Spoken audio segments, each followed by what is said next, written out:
Hi, everybody, and it is me. They call me Hosevic. And what are we doing tonight? We're talking about transformational experiences, cognition, and the manner in which identity and the self are developed in self development or self growth activities, exercise, whatever you want to call them, and how that relates to narrative in particular. So let's look at a couple of example transformational moments or events or kinds of understanding that we can use as a reference point. One of them I'll use as a personal story about me, which is when I quit drinking, I had to go a transformational moment where I went from rational to meta rational in order to successfully quit drinking because my normal rational solutions weren't working. And so I approached it from a different angle. That enabled me then to engage in meta rationality on other matters. So once turned on, you can use it. You can generalize out with it a bit. So it was a very critical experience for me. But in order to do that, I had to. The reason I know it had huge significance, a good way to measure the significance of something like that, is to say how many of the existing narratives that you rely upon had to be scrapped. And the answer is, well, all my alcohol narratives had to be scrapped, and all my atheist narratives had to be scrapped, and all my individualist narratives had to be altered such that I was no longer the person who was too smart to be helped by a group of people who were less smart than he was. All of a sudden, I was a person who was too smart to help himself or be successful without this group's assistance and their non-rational solution. So that was a very transformational moment for me because it rendered, and we can measure how much it was transformational by seeing how many existing narratives that I repeated frequently and affirmed that I have to abandon to make that happen. Um, okay, so that's one kind of transformational experience, and you see how it relates to the abandonment of narratives. Now, you could further parse it out and say, well, some of those narratives are what kind of narratives? Most of the narratives I had to abandon to quit drinking were TI, but some of them were NE narratives, basically, that say, but Eric, it doesn't make any sense that it's not possible for you to figure out some way to moderate your drinking. NE is absolutely insistent to me that makes no. TI says that's bullshit. That's nonsense. You know, you're making claims you can't sustain. NE says I'm sure we can come up with some way to do this other than the way that you don't want to do. And so those claims had to be.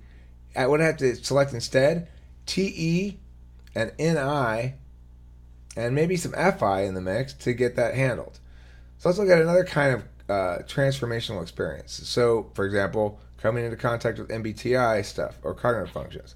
A lot of people find that transformational whether they think they would do it at the moment or not because after they've been talking about it for a few months, they realize they're starting to interpret all their human interactions through this framework, and it's caused them to view things much more clearly. It's caused them to begin to self-develop whether they want to or not because they understand better. They have words they can use now to put the experiences that they encounter in their lives into a meaning making package that produces consistent results that can be compared against each other and generate understanding that informs your behavior and causes you to be more successful going forward.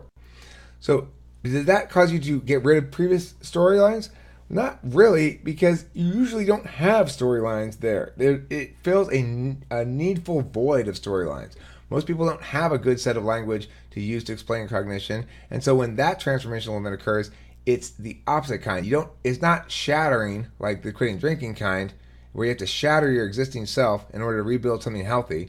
It's instead additive. You have now a new tool and it starts to color everything down and up, and it's much more gentle on your soul than the destructive kind of transformational experience. So I'll pause here and ask if anybody has any thoughts on transformational experiences and narratives in the fashion that I've indicated here.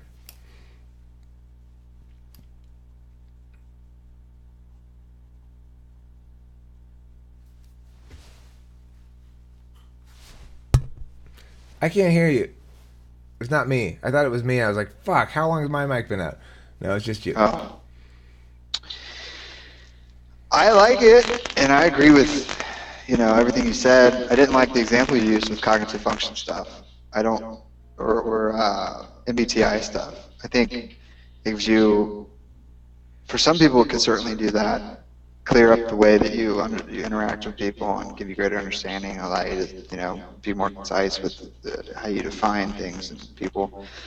But I think I think you've agreed to this. I've said it many times. I think there's a lot of, I think that could be deceiving because it's claiming to give too much information about that kind of stuff,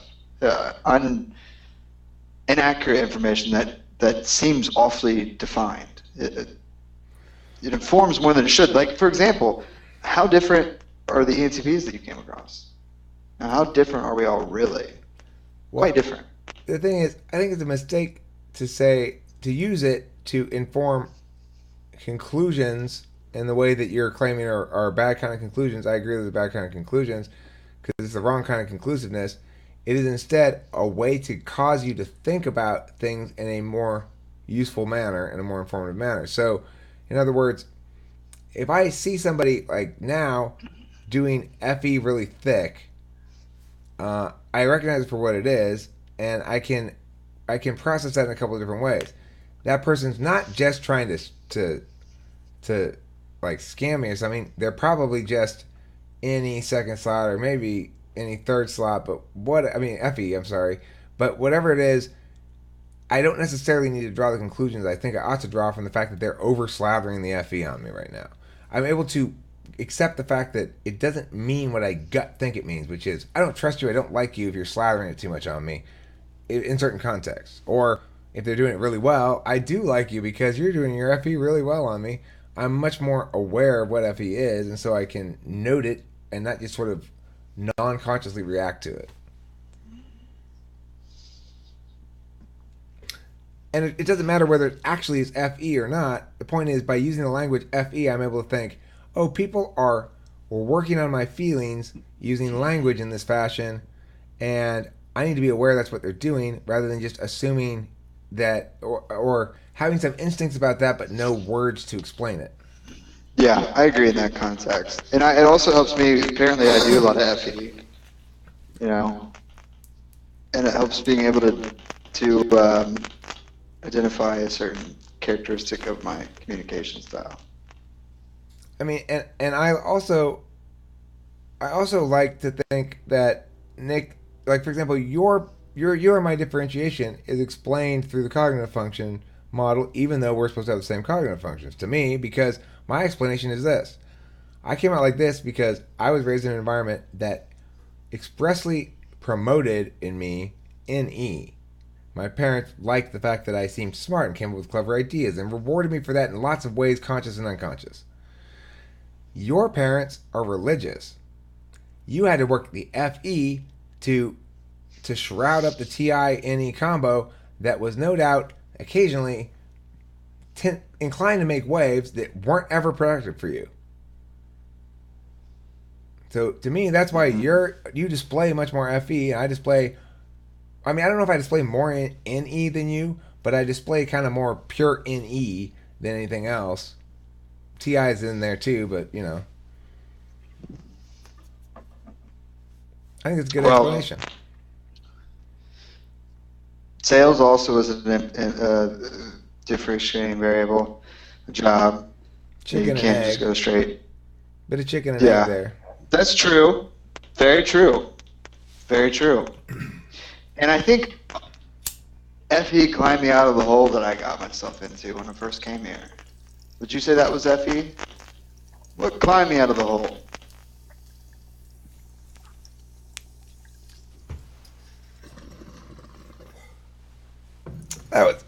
I'd say that was SE, the ability to persist. It wasn't anything you did, it was the fact that you wouldn't go away. I mean, you just wouldn't go away. There was nothing I could do, right? Because whatever position you thought you were in, the position I was in was, am I going to have to sit here all day and keep dismissing this fucker? He's not going away. It doesn't matter how badly I feel as though I just was out in the street last night kicking his limp body across the street. And yet here he is, seemingly fine the next morning. Didn't I just kick you across the street last night? And then no, apparently I didn't, because I had. You'd have some broken ribs or something, and you appear to be sprightly in your jogging suit. Hi, Eric, here I am. What the fuck is this guy doing back again? He's supposed to be scared away. There's nothing I could do. I had to spin it so it looked like I won, but there's nothing I could actually win it. You won by attrition. You won by persistence. I don't know if it was a win-loss thing. It was a win-win. I mean, your presence here is hugely valued. It was absolutely a win for me. But what I'm saying in terms of perceptual stuff, I spun what was not a win for me, namely that you were driving the bus. I was not controlling what you did. You were controlling what I did. But I managed to successfully spin it to look like I was making the decisions rather than being forced by you. Remember the day you came in, Nick, after thinking about it, you could stay. And then I left. Just 2-second thing. But I did a little bit better than that, Nick. I said, "Oh, Nick, I know you did, Nick. I think I've extracted enough from you. You can stay." Now that implies that I'm taking mercy on you. That's not what was happening there. What did you milk him? What I did was I sat in the car. I listened to fucking Nick on this thing on my phone. I was like, he's there again. What am I going to do? What are you going to do? I literally sat there and had this conversation. What are you going to do with this guy? Eric's like scratching his head like, I don't normally have this problem. Like, they don't typically stay around longer than I want. They typically leave. Right. You know, all right. this is a weird... What more do I have to do than a ranting litany of just contemptuous condemnation of this guy, and he shows up the next morning like nothing the fuck happened? What? And so, you know, at that point, I'm in the car, I'm thinking, well, how am I going to do this? He's got me in a fucking tough spot here. Then you're just going to have to say you're just going to have to spin it like that. And I thought about it. I'm way more careful than I almost ever am. It was very strategic, not tactical. I thought about it. I double checked it in my head. I was like, yeah, let's do it. I said the thing. I hung up. I was like, Taylor?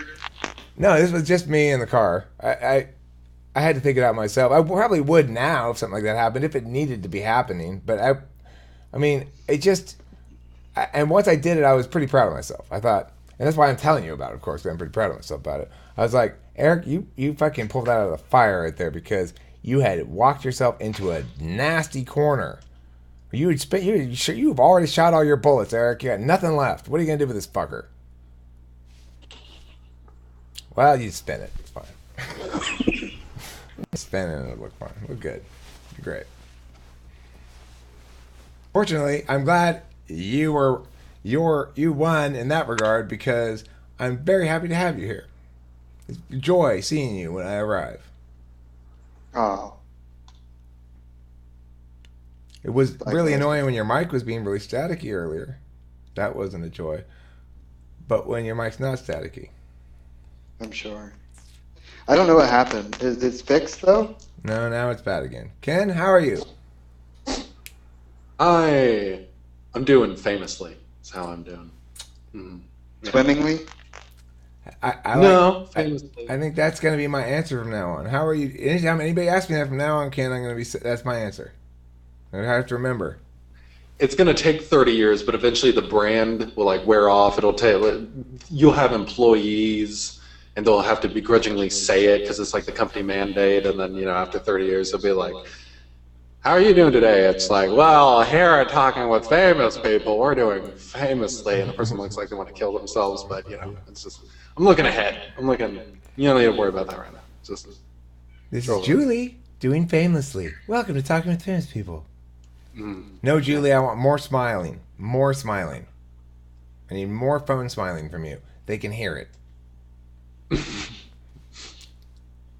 I'm doing unknowingly. Hi, this is Julie. I'm doing famously. More smiling, Julie. Poor Julie. Why am I beating up on Julie like that? She's like, in the 6 months I worked there, I got crow's feet because they made me smile and squint so much. I know you can. That's true. I remember hearing it at it must have been a job where I was talking on the phone. I had a couple when I was like 18 or something, or 17. And they said that in the training thing. They're like, people can really hear you smiling. They give a little demonstration. Close your eyes. I was like, oh yeah, you can hear him smiling. And I've remembered it ever since. You used to smile at me on my cell phone. Yeah. Making people say that, it's like forcing FE down everyone's throats. Yep. I'm doing famously. A lot of people respond well to it. I mean, a lot of people prioritize it more heavily than we do. It's like, for me, if my customer service person is not very nice or polite, it doesn't matter if they're efficient, that's fine. But a lot of people will get, first of all, most people, the first thing they point to, if they're looking for a complaint, they're looking for an FE failure. Those are the complaints that seem to have the most immediate traction. Things like, well, you were yelling, right? But you were yelling is an FE complaint that has good traction most of the time, even though it ought not have any traction at all for anything, because it doesn't mean anything.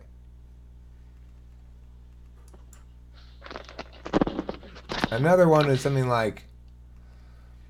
But since emotions inform behavior, even to an ENTP, then it does have traction. What does? So that's the debates. What I've been trying to tell you a lot lately is, since decisions and information and anything is not decided on thought alone, the F is some way finds its way in there. Well, sure, but that justification to people who aren't dealing with it logically has to be done in the next step. We're supposed to deal with things and say, what's the actual truth? Okay, now then at some point somebody has to go, now let's have a separate discussion. How do we make the actual truth palatable in a more FE way? But the problem is people want to bring the FE into the equation too early. We're not trying to figure out what people are going to like right now. We're trying to figure out what people ought to like, and then we'll figure out how to spin it to make them like it. I think the distinction is important. Usually, we're not talking about how to spin telling something. people what they ought to like is quite that's a big. I'm not talking about those kind of things. I'm saying we ought to prefer a rights-based framework, for example, over a utilitarian framework, because to do so means to prevent this kind of bad lawmaking. That's the kind of thing I mean ought to like. There are certain things like that I affirm their correctness as normative claims, like we should do this. But they're not about like you should wear a hat, or it's like as if we're going to take group action, the group action should be taken according to these dictates.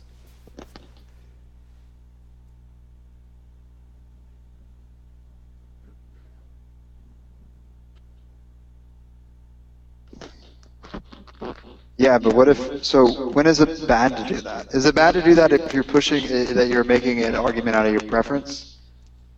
How does it suit your reality and what you've experienced so far? Is that when you should not do that? Well, or is it? I mean, I think the thing is this. When we're advocating for rules of some sort, or some sort of constraint upon everyone, like just a general like how to order shit, then the very strong burden should be on the person saying, let's do something, whatever it is. Because... Or you should. Okay, well, the you should is a little different. Let's take them separately. The first, the let's. Let's do something, meaning like we should, as a group body, execute protocols that will affect individual people. That thing right there is where all the problems, that's where all the trouble hits the road, is where rules come into play that impact individuals for group ends and don't account for consistency at any point. The TE shit's fine. We want results. Everyone wants results. TE is great. The problem is that TE says we want results, and that means we don't have to care if we get results about consistency. My stop allowing TE and FE to do their work in such sloppy fashion. There are better TE and FE ways to accomplish things if we say We must adhere to a consistent framework. The problem with FE and TE people is in this moment, they want to see this outcome because that's an actual problem and I want to solve it. And in this moment, they want to see that outcome because that's not really a problem, we don't need to solve it. And they're going to use different methodologies for each one. Except when you put them side by side, you realize they're entirely complementary, they're entirely equivalent, and yet in this one we're using this kind of justification to do X, and in this one we're using the same justification to do the opposite of X, and and one of these things has got to be wrong, or injustice is occurring in one of these things, and TE people don't care because, yeah, it's a sloppy fucking mess, but it made people stop running that stop sign. Well, I think people might be able to say the same thing about TI. Because TE seems to take the path of least resistance, is what I feel. You know, TE's not worried about coming up with the best creative solution that's ever been done before. TI is. It's not the path of least resistance, though. It's the path of maximum capacity. And that's the problem. The path of maximum capacity. Explain that to me. All right, so TE Because TE seems more consistent. TI seems like it's going to adjust. Right, so let's say we have a problem in our city we need to solve. An actual problem we need to solve, which is... Let's give an example.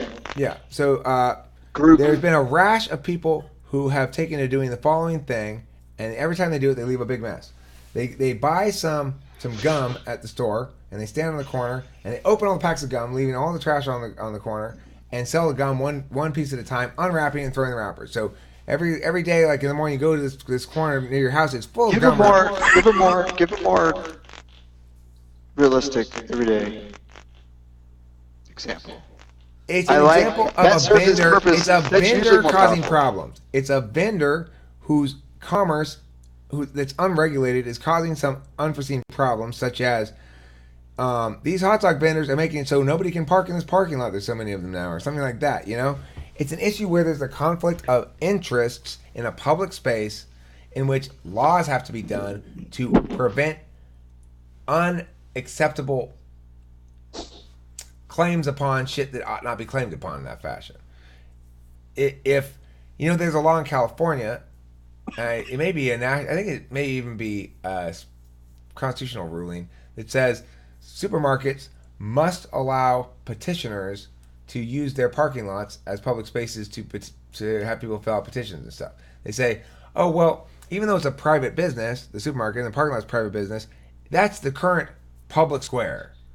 So there's too much petitioners in the parking lot, nobody can go to the parking lot, and it's causing all kinds of chaos, and it's a public nuisance. Right.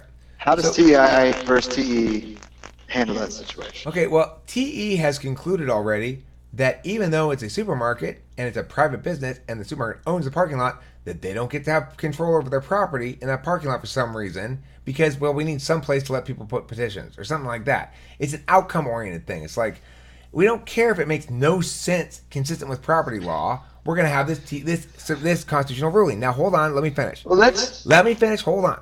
I knew you thought that was the end. That's not the end. The point is, TI would never have allowed that constitutional ruling because it's inconsistent with principles and inconsistent with precedent and inconsistent with any common sense.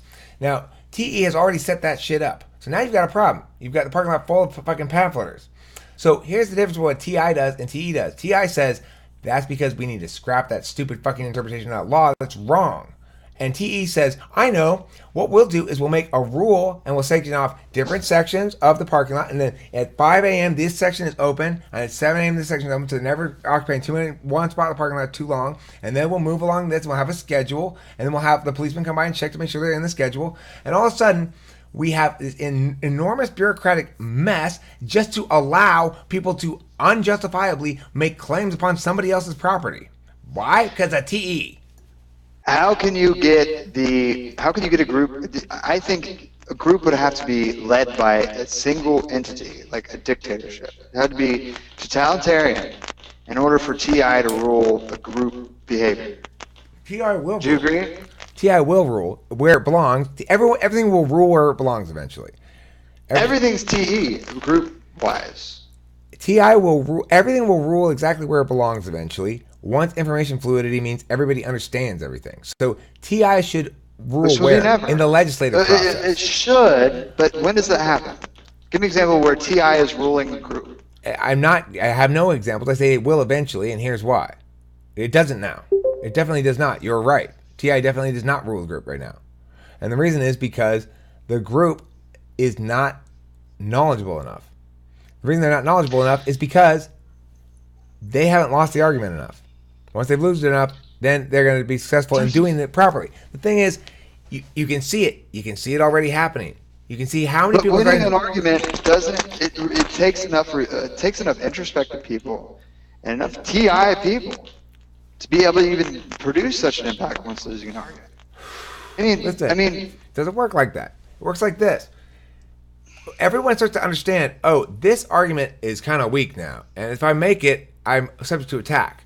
And if it becomes too obviously weak and you make it, then you're subject to ridicule, and then you're just like, well, that's not going to help me win this campaign.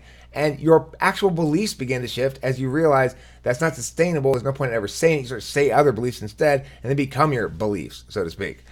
The thing is, ultimately, it takes a long time. It's not instant, but eventually the winning arguments become the dominant arguments.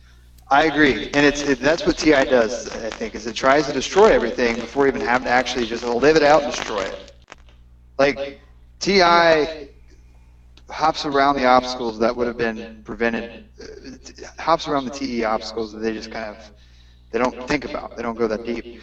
TE doesn't go that deep. The way I understand it, but individual, like specific topics or specific policies or something like that may become more TI over time. But the group as a whole, how is that going to come? How are you going to get a TI group dynamic without one person exerting an exuberant amount of force over everybody else? Okay, well, first of all, because TI doesn't do things, it prevents things from being done. It's a deliberative force. It says, no, you haven't. That idea is not good enough yet. It's not good enough because it's not consistent with this principle, that principle. It's not consistent with this precedent. It won't work. Any number of different things. It's like TI is perfectly good at doing TE critiques too. We can critique on impact. You don't have to critique just on principle. Let's pause right there because you're throwing a lot out there. This is a lot. The last thing you said, there's a lot. So TI, are you saying it does not actually inform decisions, or it's not a TI can't produce something? It doesn't want to do. The detractor. It's not a builder. It's not a doer. It's a verifier. It says, no, that's not good enough. We're trying to do it the right way, not just get it done. That's the difference between TE and TI. TI says, so TI will never reach a conclusion? I'd rather not do it wrong. We're busy here trying to figure out exactly how to do it right. Once we get it done right with TI, TE will hand it over to you and you can fucking execute the steps with SE and have your little party. Fine. But let's do it the right way. And TE goes, the right way is the way to get the most results. In other words, channel capacity. And it doesn't matter if the most results also runs over a lot of shit, and it runs over a lot more shit than less results. You can come up with this way that gets less results and runs over very little shit, or you get this way that comes up with a lot of results but runs over a lot of shit. They'll do this consistently because they want results. That's what TE does. So TE is efficiency, because that sounds like efficiency, and I associate TI with efficiency. It's capacity. It's raw force. It's saying, I want more results, and I don't care how many. We're gonna just pull up the whole riverbed, and then if we get a lot of dirt in with the gold, who fucking cares? That's TE. All we need to do is get the gold out of there. We'll pull it out later. It doesn't matter how much of the dirt we take. We don't need the dirt. We don't want the dirt. We don't care if the river wants the dirt. We just care that this is the most efficient way to get the gold out. That's TE. TI says we have to think about other factors. And it wants to think about all the other factors. Eventually TE goes, I'm tired of waiting. We have to do something. But TI should be, for deliberative bodies like group legislative bodies, should be consistently preventing shit from being done. Almost everything that's being done is being done now under utilitarian frameworks that necessarily mean it's going to produce horrible outcomes because it's going to produce unintended consequences. People don't factor in enough variables, and they don't adhere to any limiting principle, so it's basically arbitrary. So, but what about the whole notion that you just got to do shit? You don't really have all the information for that's for decision you've not yet individuals. Made. That's the opposite end of the spectrum. Okay. Then I'm not even going to step in that direction. I think we should step there now. I think we say let's contrast that now. Is that for individuals, on the other hand, you don't want to be using TI all the time. fact, I increasingly want to abandon it entirely. You know what I mean? It's like, it's not a good way to know what to do. So TI, contrast compared to TE, is very indecisive. Right, it's deliberative. And if you get an INTP, the reason they're so NI heavy is because it's so deliberative, it necessarily starts to seek the one action that will collapse the whole system in one fell swoop the way you want it to collapse. And that's why INTPs tend to be so NI heavy, is that's an NI time thing. But the reason they get so NI heavy is because TI requires them to find some way to bridge the fact that they could continue thinking about variables forever with the fact that they actually need to, at some point, make the best decision requires action at some point. You can't hold off forever. It won't always be getting a better opportunity to move. So they have to have some compromise, and they end up using NI to figure out the timing of shit. And that's why INTPs have strong NI. They use NE is much more of a workhorse for them than it is a naturally occurring thing. Just like TI is for me more of a workhorse than a naturally occurring thing. Even though I'm really strong at it, I appear really strong at it. If you actually have me TI battle down instead of out, then I get tired fast. And I don't want to do that. It's boring. You're flowing right now, aren't you? You feel pretty good right now. You sounded really good. Thanks, Nick. So, I mean, that was one of those things. That was one of those times where it was like, all right. So, real quick. so yesterday in the chat there was a talking about TI versus TE, and they used the example of the driving age, and they're talking about how driving age is 16, but there are exceptions. Like if you're 15 years old and you're the only breadwinner in the house, and so like your dad has passed away and your mom's really ill, then there's exceptions, and the 15-year-old can then drive. Or if you live on a farm, you can get an exception. Right. Well, that's TE's way of beating TI. You see, TI says, we don't need a rule here, we need a standard, otherwise it's not fair. The standard says you shouldn't be able to drive until you are mature enough and or have a specific need that justifies it or whatever else. That'd be a standard then, but then we couldn't utilize that in a systematized way to enforce the regulations. So they say, okay, well, we'll throw a bone to TI. We'll concede that the reason they suggest we need a standard is a good one, but we won't give them the actual standard. We'll make those reasons they provide for having a standard instead of a rule into sub-rules. And that's how TE gets around TI. TI is not sustainable on its own. Neither is TE, really. But TI would be making, like if ENTs, if everything every grand idea they came up with was implemented, there would be quite a few changes happening. Right. Like too many to actually sustain. Because most of what we should be doing with our powers is fighting on behalf of TI against TE and saying, okay, well, your TE is very nice and solution-y. I can't seem to get past it with my TI because nobody takes my impacts as seriously as yours because mine are less concrete. So I'm going to somehow sneak FE into the mix and leave you crying in the corner and your idea in shambles on the floor for no reason other than you couldn't handle the FE assault. One way or the other, I'm knocking that shit out of the air. And I think that's our job. It's like to go around and say, these ideas are bad. This motherfucker is going to end up producing bad results because he's so short-sighted and so ignorant of principle and legitimacy that he thinks he can just throw anything down on the table and whatever consequences be damned as long as it achieves the results he hopes it to achieve. Any additional results don't count in the metric somehow. Well, not today, mister. Shame on you. Go cry in the corner, bitch. That's what we're supposed to do.